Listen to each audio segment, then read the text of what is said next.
আজকে সারাদিন আমি গরুর কি কাজ করি সব কিছু এই ভিডিওতে তুলে ধরবো এবং কি খাবার খাওয়াই সব কিছু তুলে ধরবো। গরুর গোচল সহ অন্য কি কাজ করা হয় সব কিছু এই ভিডিওতে তুলে ধরা হবে। তো অবশ্যই ভিডিওটি স্কিপ করবেন না, আর অবশ্যই ভিডিওটি ভালো লেগে থাকলে চ্যানেলটিকে সাবস্ক্রাইব করবেন।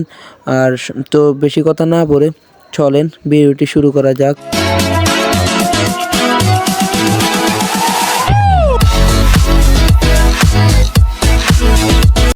আসসালামু আলাইকুম, আশা করি সবাই ভালো আছেন। আলহামদুলিল্লাহ আমি এবং আমরা সবাই ভালো আছি। তো আজকে আমার এই ছোট্ট খামারে দুটি গরু আছে, যেহেতু তাই এই দুটি গরুকে আমি কিভাবে যত্ন করি, কিভাবে খাওয়া দাওয়া এবং বিভিন্ন কাজগুলো করে থাকি সব কিছু আজকে আপনাদের সাথে শেয়ার করব ইনশাআল্লাহ। তো ভিডিওটি শেষ পর্যন্ত দেখবেন, অবশ্যই ভিডিওটি স্কিপ করবেন না। প্রথমত আমরা আগে গরুর গোবর সাফ করে নিই। তো অনেকে এই গোবরকে নোংরা বলতে পারেন কিংবা অনেকে অনেক কিছু বলতে পারেন, কিন্তু এটা আমার কাছে অনেক ভালো লেগে থাকে। আমাদের নবী রাসূলরা যদি পশু পাখি পালতে পারে তাহলে আমরা পালতে পারবো। আগে আমাদের অনেক নবী পাখি পালতো, তো যেহেতু আজকে গোবর টোবর পড়া শেষ, এগুলো ফেলতে হবে। তো গরুর গোবর টোবর শেষ করে আমরা অন্য কাজে যাব ইনশাল্লাহ। আজকে আরও বাড়তি কাজ আছে। তো তারপর গোবর টোবর পালানোর পরে আমাদের দ্বিতীয় কাজ হচ্ছে গরুর খ্যার, মানে রাত্রে খাওয়ার পরে যে খ্যারগুলো পালান ওগুলো মানে পরিষ্কার করা আর কি। তো ওইগুলো পরিষ্কার করে তারপর আমরা বাকি সাইডে যাবো আর কি কাজের দিকে। তো অনেকে আমার মানে বলেন না কিংবা এইতেন করেন না ভাই, সবাই একটু আমার সাপোর্ট করলে আপনাদের জন্য আমার জন্য অনেক ভালো হয়, যেন আরও ভালো কিছু আনতে পারেন।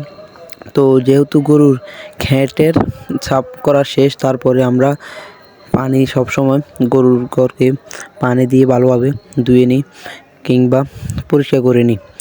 আমরা এটা না করলে আপনার গরুর না শোয়ার অনেক অসুবিধা হতে পারে কিংবা অন্য মানে একটা পরিষ্কার পরিচ্ছন্নতা আমাদের ইমানের অঙ্গ। তো যেহেতু পরিষ্কার পরিচ্ছন্ন ইমানের অঙ্গ, সবসময় গরুর পরিষ্কার রাখবেন এবং আপনি নিজেও পরিষ্কার থাকবেন কিংবা গরু ঘরকে পরিষ্কার রাখবেন। তো গরু ঘর পরিষ্কার করার পরে আমাদের আরেকটা কাজ হচ্ছে সবসময় গরু পরিচ্ছন্ন রাখার জন্য, তো আমি বলছি। তো আমরা গরুকে ভালোভাবে গোসল করে দিতেছি। আমাদের গাই গরুটা অনেক ভালো, যে গরুর মানে পানিকে একদম ভয় পায় না, তো অনেক ভালো থাকে। আমরা সব সময় কি সপ্তাহ কিংবা 2 সপ্তাহ 1 সপ্তাহ পর 3 বার নিম্নে গোসল করানোর পরে, তাই সবসময় গরুকে যত্ন এবং সহকারে রাখবেন, যেন গরুর কোনো সময় গরুকে অনেকে আছেন ভাই 1 মাস 1.5 মাস 2 মাস একবার গোসল করেন, এগুলো করা উচিত না। সপ্তাহ কমে কমে 1-2 বার গোসল করানোর নিয়ম, বুঝছেন? তো দেখেন আমাদের কালো গরু যেটা আছে ওটা মানে পানিকে অনেক ভয় পায়। তো ওকে ভালোভাবে গোসল টোসল করায়, মানে পানিকে ভয় পাওয়ার কারণে তো আমি অত মানে বেশি পাই না, মানে সুন্দর করে ডোলে গোসল করাতে পাই না, তবুও চেষ্টা করতেছি। তো গরুটা গোসল টোসল করানো শেষ করে আমরা গরুর খাওয়ার ব্যবস্থা করব ইনশাআল্লাহ। তো আলহামদুলিল্লাহ আমার গরু গোসল করা শেষ। তো রাত্রে যেগুলো খাইছে এবং ফেলে দিছে, তো খামারের ভিতরে মানে হাঁড় ভিতরে, আমরা হাঁ বলি আর কি, বা অনেক কিছু বলতে পারেন, ওইটা সাফ করতেছে। সাফ টাপ করার পরে পরিষ্কার করার পরে আমরা গরুর খাওয়ার ব্যবস্থা করব। তো যেহেতু সামনে কোরবানি আসতেছে, আমরা দামড়া গরুকে ভুসি, খাদ্য এবং গরম পানি দিয়ে সকালে একবার খাওয়ার দিই, কারণ সকালে গরুটার সামনে যেহেতু কোরবানি আসতেছে অবশ্যই খাওয়া দাওয়া দরকার, বুঝছেন? তো খাওয়া দাওয়া না দিলে আপনার গরুটা বিক্রির জন্য উপযুক্ত হয়ে উঠবে না, তাই সবসময় গরু খাওয়া দাওয়া করাবেন ইনশাল্লাহ। আর আলহামদুলিল্লাহ আমি এখন যে পর্যায়ে আছি বা যে বয়সে আমি এগুলো করতেছি, এগুলো অনেকের স্বপ্ন কিংবা অনেকের অনেক কিছু কিংবা আমি পারতেছি, এটার জন্য আমি আল্লাহর কাছে অনেক শুকরিয়া।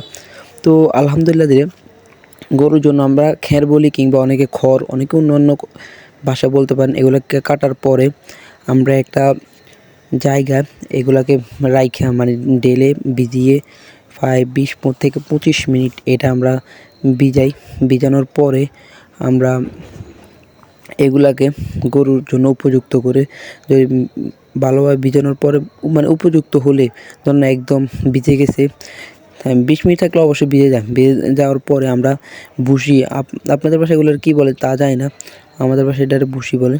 তো ভুসিগুলো উপর দিয়ে ছিটে মানে মেখে দিয়ে তারপরে আমরা গরুকে দিই এবং খাওয়ার উপযুক্ত হয়ে যায়।